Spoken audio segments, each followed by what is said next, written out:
Les inondations qui impactent de nouveau des centaines d'entreprises, à peine 2 mois seulement après les précédentes montées des eaux dans la région, avec des conséquences économiques lourdes, machines endommagées, chantiers à l'arrêt. C'est un coup dur pour ces PME déjà fragilisées. Certaines songent même à déménager pour quitter la région. Reportage dans le Pas-de-Calais, Juliette Poissonnier, Thomas Guéry et Patrick Miette. Des dizaines de chantiers à l'arrêt. Cet architecte à Saint-Omer nous emmène sur celui-ci, entièrement inondé il y a 4 jours. On avait de l'eau à peu près jusqu'ici. Vous voyez, là, pour l'instant, c'est un champ de boue. On a quand même la pompe que j'ai réussi à remettre en route. Il ne pleut plus, mais les sols sont gorgés d'eau. Depuis le mois de novembre, impossible pour Fabien Prouveau de relancer la plupart de ses sites en construction.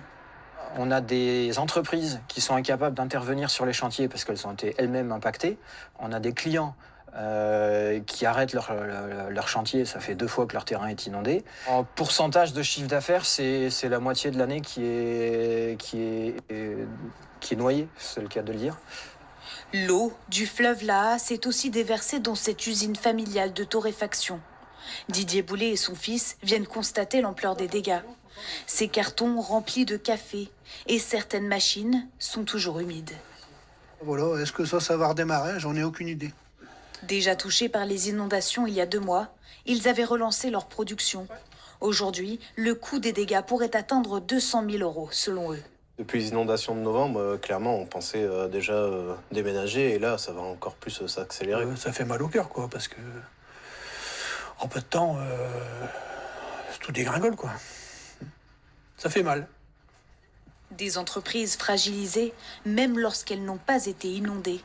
La société d'Alice Gevart installe des réseaux électriques sur les voies publiques, mais de nombreux chantiers sont annulés. D'une part, on doit payer le fournisseur parce que le câble est livré, mais d'autre part, le client ne pourra pas être facturé avant la pose réelle du matériel. Sur ces 24 employés, 17 ont déjà été mis au chômage partiel. Le coût de sa perte de production pourrait atteindre plusieurs milliers d'euros. Nous, on ne rentre pas dans les cases de la perte d'exploitation où on peut s'assurer au niveau des assurances. Si vous n'avez pas de sinistre, forcément, vous n'avez pas de dommages liés aux pertes d'exploitation alors que vous êtes impacté. Depuis novembre, dans la région, 400 entreprises ont été inondées. 400 de plus sont indirectement touchées.